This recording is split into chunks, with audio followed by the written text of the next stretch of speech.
जय हिंद। आप सभी का केएमडी क्लास में स्वागत है। दोस्तों, यहाँ हम जानेंगे कि नागरिक शास्त्र विषय के अंतर्गत पाठ्य योजना किस प्रकार से तैयार किए जाते हैं। यदि आप नागरिक शास्त्र विषय में पाठ्य योजना तैयार कर रहे हैं तो यहाँ आपको संपूर्ण जानकारी मिल जाएगी इस प्रकार से पाठ्य योजना को तैयार करना है। तो बिना देरी किए हुए आइए जानते हैं पाठ्य योजना civics विषय के अंतर्गत किस प्रकार से तैयार किया जाता है। सबसे पहले विद्यालय का नाम लिखते हैं, यानी जिस विद्यालय में आप पाठ्य योजना तैयार कर रहे हैं। अगर स्कूल इंटर्नशिप के दौरान आपका पाठ्य योजना तैयार कर हम जाते हैं तभी वहाँ पे पढ़ाते हैं। तो सबसे पहले विद्यालय का नाम लिख लेते हैं। सामान्य जानकारी के अंतर्गत ये सारी चीज़ें आती हैं। छात्र अध्यापक या अध्यापिका का नाम, फिर दिनांक, जिस दिनांक के लिए बनाने हैं उस दिनांक लिखेंगे, क्लास लिखेंगे, कौन सी क्लास के लिए बनानी है, विषय क्या है। तो सिविक्स सामाजिक विज्ञान के अंतर्गत आनी, यानी सामाजिक विषय के अंतर्गत आता है। उप विषय इसका हो जाता है सिविक्स या नागरिक शास्त्र। कालांश सेकंड घंटे का है। समय 35 से लेकर 45 मिनट तक आप लिख सकते हैं। तो स्कूल में जितने समय का टाइम ड्यूरेशन होता है वो आप 1 घंटे का समय ड्यूरेशन जो होता है वो यहाँ पे मेंशन कर दें। फिर इसके बाद सामान्य उद्देश्य अब आपका प्रकरण यहाँ पे है, देख सकते हैं। अगर आप भी चाहते हैं कि राष्ट्रध्वज नामक पाठ पे पाठ्य योजना तैयार करें तो आप यहाँ से देख सकते हैं। टॉपिक है, प्रकरण है राष्ट्रध्वज।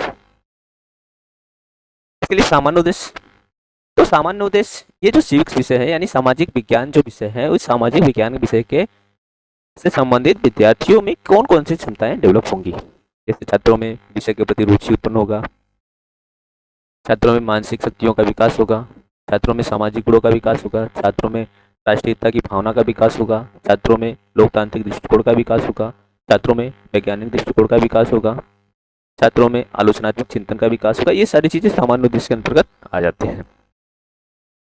अब बात आती है कि सामान्य उद्देश्य के बाद अब विशिष्ट उद्देश्य।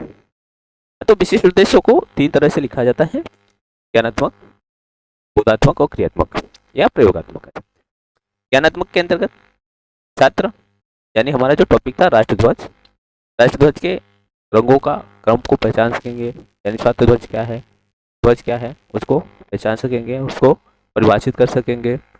और अगर आप लिखना चाहे तो उसको प्रत्याशिमण कर सकेंगे, और लिखना चाहे तो इसे प्रतीक अभिज्ञान कर सकेंगे। ये सब ज्ञानात्मक पक्ष के अंतर्गत आता है, यानी ज्ञानात्मक उद्देश्य के अंतर्गत। बोधात्मक उद्देश्य के अंतर्गत यानी छात्र राष्ट्रध्वज में रंगों की विशेषता की व्याख्या कर सकेंगे। छात्र राष्ट्रध्वज को समझ सकेंगे और अपने शब्दों में उसके वर्णन कर सकेंगे। और छात्र और लिखना चाहे तो इस प्रकार से लिख सकते हैं, छात्र राष्ट्रध्वज के अलग अलग रंगों में तुलना कर सकेंगे, समानताएं बता सकेंगे, तुलना बता सकेंगे, उसके अंतर बता सकेंगे। और क्रियात्मक के अंतर्गत कि छात्र राष्ट्रध्वज का चित्र बना सकेंगे, यानी क्रिया करने का बात आती है, बना सकेंगे, राष्ट्रीय ध्वज के नियम का पालन कर सकेंगे, और उससे संबंधित जो निर्णय लेना हो निर्णय ले सकेंगे, उसका जो मूल्यांकन करना मूल्यांकन कर सकेंगे, और उससे संबंधित जो निष्कर्ष निकालने हैं वो निष्कर्ष भी निकाल सकते हैं। फिर प्रीवियस नॉलेज यानी पूर्व ज्ञान का पॉइंट लिखेंगे। पूर्व ज्ञान में यही लिखते हैं कि छात्र राष्ट्रध्वज की सामान्य जानकारी रखते हैं, यानी राष्ट्रध्वज को के बारे में जो सामान्य जानकारी है वो जानते हैं।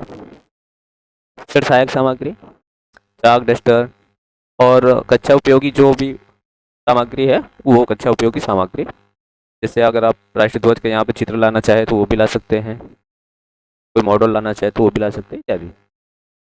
विधि भी हो जाता है, शिक्षण विधि, प्रश्नोत्तर विधि, व्याख्या विधि और इत्यादि विधि भी लिख सकते हैं। उदाहरण देना है तो उदाहरण विधि हो जाएगा, और इंडक्टिव डिडक्टिव मेथड, जो भी आप जिस मेथड से आप पढ़ा सकते हैं वो मेथड लिख लेंगे। फिर बात आती है यहाँ से प्रस्तावना प्रश्न। अब यहाँ प्रस्तावना प्रश्न करते हैं। इसके अंतर्गत छात्र अध्यापक या अध्यापिका क्रियाएं, छात्र छात्रा क्रियाएं। अब इसके लिए किस प्रकार से प्रश्न बनाएंगे। हमारे देश का क्या नाम है, तो उत्तर क्या निकल गया, भारत। भारत में मनाने जाने वाले जो राष्ट्रीय पर्व कौन कौन से हैं, गांधी जयंती, स्वतंत्रता दिवस, 26 जनवरी, गणतंत्र दिवस इत्यादि। तो स्वतंत्रता दिवस और गणतंत्र दिवस, स्वतंत्र और गणतंत्र दिवस पर क्या फहराया जाता है, तो झंडा फहराया जाता है, बच्चा कह देगा, या राष्ट्रध्वज फहराया जाता है, तिरंगा झंडा फहराया जाता है। तो यही अब आ जाता है राष्ट्रध्वज यानी तिरंगा झंडा के बारे में आप क्या जानते हैं। बच्चे समस्यात्मक हो गए। तो उद्देश्य कथन भी लिखेंगे इस प्रकार। उद्देश्य कथन लिखते हैं कि बच्चों आज हम लोग भारत के राष्ट्रध्वज के बारे में विस्तृत अध्ययन करेंगे, या फिर आप यहाँ भी इस प्रकार भी लिख सकते हैं, बच्चों आज हम नागरिक शास्त्र विषय के अंतर्गत राष्ट्रध्वज नामक पाठ का विस्तृत अध्ययन करेंगे। ठीक है, तो अब यहाँ से फिर इस तरह से अलग अलग 4 कॉलम बना लेते हैं, शिक्षण बिंदु का, छात्र अध्यापक अध्यापिका क्रिया का, शिक्षार्थी क्रिया का और शामपठ क्रिया का, शामपठ का।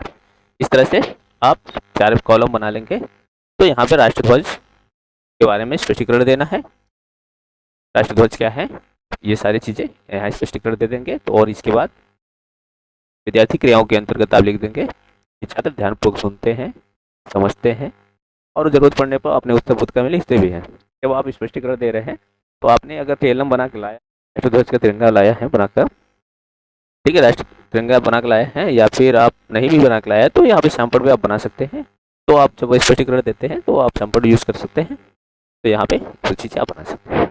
फिर आप बोधात्मक प्रश्न करेंगे कि आपने जो स्पष्टीकरण किए, स्पष्टीकरण दिया, फिर उसमें से कुछ बोधात्मक प्रश्न करेंगे कि यानी बच्चे कितना समझा। जैसे राष्ट्रध्वज में कितने रंग होते हैं, तो उत्तर बच्चे ने दिया 3 रंग होते हैं। और भी प्रश्न कर सकते हैं, 2-3 प्रश्न कर सकते हैं। फिर इसके बाद विकासात्मक प्रश्न करेंगे। विकासात्मक प्रश्नों की सहायता से आप अगले शिक्षण बिंदु पे आते हैं। जैसे कुछ प्रश्न पूछ लिया, राष्ट्रध्वज की लंबाई और चौड़ाई का अनुपात क्या है, तो 3 संबंध 2। अब राष्ट्रध्वज के रंगों की क्या विशेषता है, अगला बिंदु आपको ये पढ़ाना है।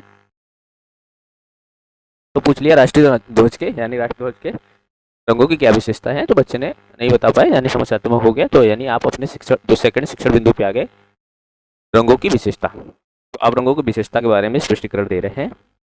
और छात्र क्रियाओं के अंतर्गत आप ये लिख देंगे, छात्र छात्राएं ध्यानपूर्वक सुनते हैं, महत्वपूर्ण बिंदुओं को अपने उत्तर पुस्तिका में लिखते हैं। अब यहाँ पे शामपठ वर्क अगर आप करना है, शामपठ वर्क कुछ कर लेंगे, बिंदु छात्र अध्यापक क्रिया, ये ऐसे चलता रहेगा। जब स्पष्टीकरण आप दे लेंगे फिर से बोधात्मक प्रश्न करेंगे, जो स्पष्टीकरण किए हैं उसी में से बोधात्मक प्रश्न करेंगे। मान लीजिए आपने बताया था केसरिया रंग किसका प्रतीक है, बलिदान का। और भी प्रश्न पूछ सकते हैं। तो फिर अगला शिक्षण बिंदु पे जाना है, फिर से विकासात्मक प्रश्न करेंगे। हरा रंग किसका प्रतीक है, हरियाली का। तो राष्ट्रध्वज संबंधी क्या क्या नियम होता है, ये समस्यात्मक हो गया बच्चा। तो अब इसका स्पष्टीकरण दे रहे हैं, राष्ट्रध्वज संबंधी नियम। तो यहाँ पर राष्ट्रध्वज के बारे में लिख दिया, उसके नियम के राष्ट्रध्वज बड़ा पुराना ना हो, खराब ना हो, रंगों वाला ना हो, ध्वज में हमेशा केसरिया रंग ऊपर हो, सूर्यास्त के बाद ध्वज को उतार लेना चाहिए, ध्वज पर आते समय झुकना नहीं चाहिए। ये सारी चीजें आपने उसके नियम बता दिए। छात्र क्रिया के अंतर्गत छात्र छात्राएं महत्वपूर्ण ध्यानपूर्वक सुनते हैं और महत्वपूर्ण बिंदुओं को अपने उत्तर पुस्तिका में लिखते हैं। ये सारी चीज लिख दिए आपने। शामपठ कार्य में ये सारे आप जो चीजें आप बताना है बच्चों को शामपठ पे लिखकर वो बता सकते हैं। फिर बोधात्मक प्रश्न करेंगे। बोधात्मक प्रश्न कर दिया कि राष्ट्रध्वज फहराने के बाद क्या करना चाहिए, राष्ट्रध्वज फहराने के बाद राष्ट्रगान गाना चाहिए, ये सारी चीजें हो गया। अब क्या किया, ये मूल्यांकन प्रश्न। मूल्यांकन प्रश्न यानी रिपीटेशन क्वेश्चन या इवैल्यूएशन क्वेश्चन, मूल्यांकन प्रश्न। अब पूरे चैप्टर को जितना आपने पढ़ाया उससे संबंधित कुछ प्रश्नों के माध्यम से आप मूल्यांकन करेंगे पाठ का, कि आपने कितना कैसे पढ़ाया, किस प्रकार से पढ़ाया, क्या बच्चे समझ पाए या नहीं समझ पाए, वो सारी चीज़ों का मूल्यांकन करते हैं। कुछ प्रश्नों की सहायता से आप मूल्यांकन करते हैं। राष्ट्रध्वज के रंगों की विशेषता क्या है, राष्ट्रध्वज संबंधी नियम क्या है, राष्ट्रध्वज फहराने के बाद क्या करना चाहिए, सारी चीज़ें आपने मूल्यांकन के रूप में प्रश्न पूछ लिया। अगर आपको लगता है कक्षा कार्य देना चाहिए तो आप क्लास वर्क दे सकते हैं। छात्र अध्यापक या अध्यापिका है आप, तो वहाँ पे आप कुछ कार्य शामपठ पर लिख देते हैं। तो आप लिख देंगे तो फिर आप बच्चों से कहेंगे कि इस कार्य को आप अपने करके दिखाइए, कर देंगे। तो फिर निरीक्षण कार्य आपका हो जाएगा कि निरीक्षण करेंगे, आप शामपठ पर लिख देंगे तो बच्चे उतार लेंगे उसको, फिर अपने कॉपी में करेंगे। तो आपका काम हो जाएगा घूम कर कॉपियों को निरीक्षण करना या देखना काम कर रहे हैं या नहीं कर रहे। फिर उसके बाद गृह कार्य,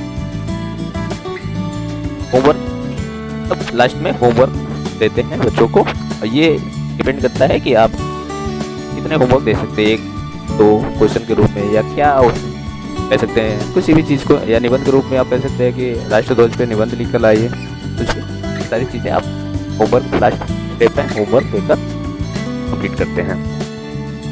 तो यहाँ पे फिर लास्ट में आप लिख सकते हैं छात्र अध्यापक का हस्ताक्षर या छात्र अध्यापक का हस्ताक्षर, पर्यवेक्षक का हस्ताक्षर। और इसके लिए कुछ सुझाव के लिए आप पॉइंट छोड़ देते हैं यहाँ पे सजेशन के लिए।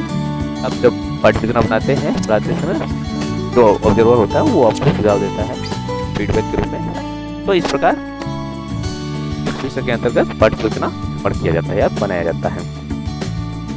अगर आपको अन्य विषयों की पाठ्य योजना बनानी है तो आप इस चैनल के माध्यम से प्लेलिस्ट में जाकर अलग अलग विषयों का प्लेलिस्ट बना हुआ है, वहां पर जाकर आप देख सकते हैं। धन्यवाद।